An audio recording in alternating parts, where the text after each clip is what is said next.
በዛሬው የውጭ ትንታኔ መሰናዷችን በብሪታንያ የፖለቲካ መድረክ ላይ እያገነገነ ያለውንና በዝግታ የሚካሄድ መፈንቅለ መንግስት ተብሎ የተሰየመውን የሌበር ፓርቲ የውስጥ ቀውስ እንመለከታለን። የብሪታንያ ጠቅላይ ሚኒስትር ሰር ኬር ስታርመር በአሁኑ ወቅት በስልጣን መንበራቸው ላይ ቢቆዩም በፓርቲያቸው ውስጥ ያላቸው ተሰሚነትና ኃይል ግን በእጅጉ እየመነመነ መምጣቱን የተለያዩ ምንጮች ይጠቁማሉ። የተቃዋሚው ኮንዘርቫቲቭ ፓርቲ መሪ ኬሚ ባደኖክ ስታርመርን ቢሮ ውስጥ አሉ እንጂ ስልጣን ላይ አይደሉም ሲሉ መሳለቃቸው ጠቅላይ ሚኒስትሩ የገጠማቸውን የስልጣን ሽኩቻ ቁልጭ አድርጎ አሳይቷል።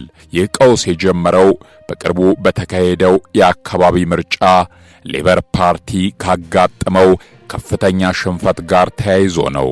ፓርቲው በምርጫው 1498 የሚሆኑ የአካባቢ ምክር ቤት ወንበሮችን ያጣ ሲሆን በተለይም በዌልስ የነበረውን የበላይነት ማጣቱ በሰር ኬር ስታርመር አመራር ላይ ከፍተኛ ጥርጣሬ እንዲነሳ አድርጓል።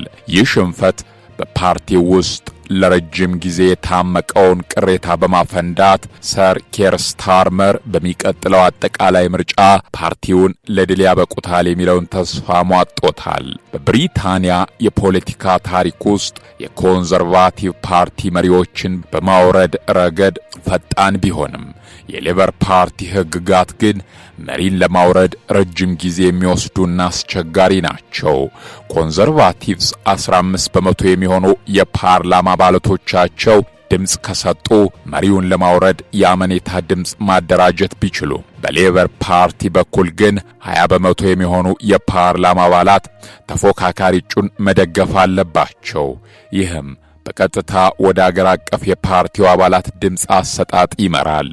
ይህ የሕግ አሰራር ሰር ኬር ስታርመር በፓርላማ አባላቶቻቸው ዘንድ ድጋፍ ባይኖራቸው እንኳ እንደ ጄርሚ ኮርቢን ሁሉ ለተወሰነ ጊዜ በስልጣን ላይ እንዲቆዩ እድል ይሰጣቸዋል ያሉ ተንታኞችም በርካቶች ናቸው።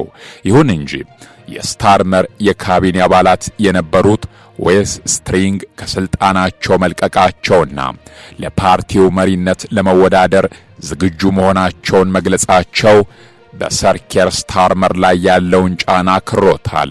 ስትሪንግ በመልቀቂያ ደብዳቤያቸው ላይ ስታርመር ፓርቲውን ወደ ቀጣዩ ምርጫ እንደማይመሩት በግልጽ አስፍረዋል።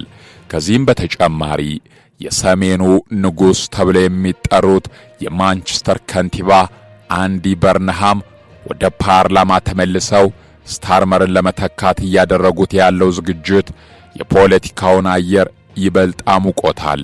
በርንሃም በሕዝብ ዘንድ ያላቸው ተወዳጅነት ከስታርመርም ሆነ ከሌሎች ተፎካካሪዎች በእጅጉ የላቀ መሆኑ ለስታርመር ትልቅ ስጋት ሆኗል።